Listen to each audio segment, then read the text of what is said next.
And welcome back now, everybody, to RFL, what we call Talk of the Table, getting through some topics here that caught our eyes and getting some quick reaction to it. Now, there is a couple of stories that we saw around New York where some make sense and some you say, are they going a little too far? Police officers in the city, they have taken to going undercover to go after bike thieves. Yes, bike thieves. Apparently it's a big problem, but they're doing it in a sort of roundabout way. They'll take stolen bikes and offer to sell it to a bike messenger for a deep discount. If the bike messenger bites, cuffed and stuffed. Now, since buying stolen goods is illegal, they're certainly not clear. So police officers say they disclose it's stolen in the sales pitch. Buyers, they say whatever. But at all the same time, forgetting about whether or not there's disagreement as to what the pitch is this entrapment or not? And this isn't the only case. It's also about going after Johns now, posing as prostitutes. It's hardly novel to New York City. Let me go around. If the police are setting up, in effect, a sting to see if somebody will bite, you comfortable with that or not? I'm just... Are there not other things that should be going on in New York City? This is what I keep thinking when I hear this. It's like, bicycle thieves? Really? I mean, it just, I guess if they're disclosing, it's not technically entrapment, but aren't there other things, soon to be mayor, aren't there other things going on in New York City that they should be? Thank you, I appreciate your question. Thank you for throwing that one. Look. But Andrew, when we're talking about this isn't isolated. There's other examples of this, right? Yeah, you're getting cops who are falling asleep on the subways, trying to see if anybody's going to pick their pockets.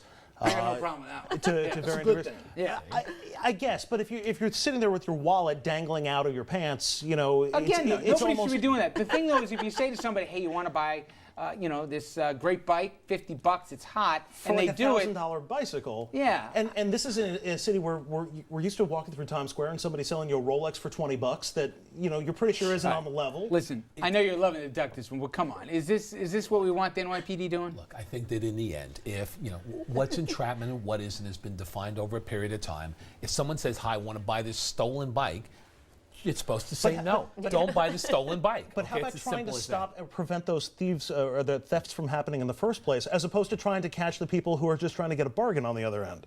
Hi, you want to buy the stolen bike? It's not exactly a bargain. Exactly. Okay, come on. I don't see them doing it alone. And NYPD is trying to prevent the bikes from being stolen. So, it's on one side you're trying to prevent them from being stolen. On the other side, and the poor bike messengers, though, trying to make a living. I mean, this is terrible. Jeez, shocking. I like bike messengers. Now, I want to get to this one before we run out of time in this segment, which is, you guys all remember the teacher here from the Philly suburbs who tipped off a national conversation about virtual boundaries when she posted some nasty comments about her students online. I mean, some pretty nasty stuff, calling them lazy among other things. Some other things, rude, disengaged, whiners, loathsome, and even on one occasion, "I hate your kid," she wrote. Well, guess what?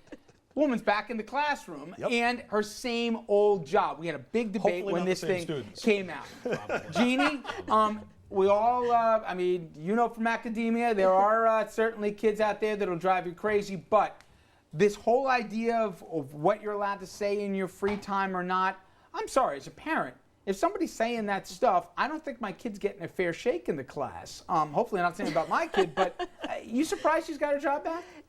With the teachers' unions, no, I'm not surprised. And I have to say, we have no lazy kids at Iona. My own kids are a little lazy, but, that's another story. But free speech should protect if you're going to say something off hours on your own. It does protect her, and the unions protected her adequately, and she has her job back. She is protected by the First Amendment in this case, but this is not smart. I wouldn't want her teaching my kids. Everybody knows beyond what she said, you don't post things like this online. For stupidity alone, she shouldn't be a teacher. There's a million teachers out there that have those same opinions who just don't. But you don't post them online. It doesn't matter. You say it to your spouse. You say it to your friends. You're saying the difference isn't what they think or how they feel about their kids, but whether they actually post it online. Excuse me, Andrew. If my kid's going to class the next day and the teacher's already told the world, by the way, that they think that they're lazy, loathsome, or they hate the kid. Hang on. Now, what if that teacher thinks your kids are lazy, loathsome, and hates your kids, but just doesn't say it? Isn't that just as bad? No. Why not? It's just stupid to post something like Isn't this about getting a decent education? How can they get a decent education if she hates your kid and she told the world? You're getting an equal education because there are plenty of teachers who didn't post it online who hate your kids also.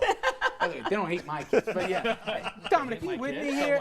This Richard, woman should be flipping burgers somewhere. I'm She shouldn't with be you. working with There's kids. nothing wrong with flipping burgers, If you're Richard. that unhappy, why are you still in the classroom? Thank you. Not only did she make those comments, she also said, and in fairness to her, she didn't use her real name, I believe, online. She also said the trash company is hiring next month.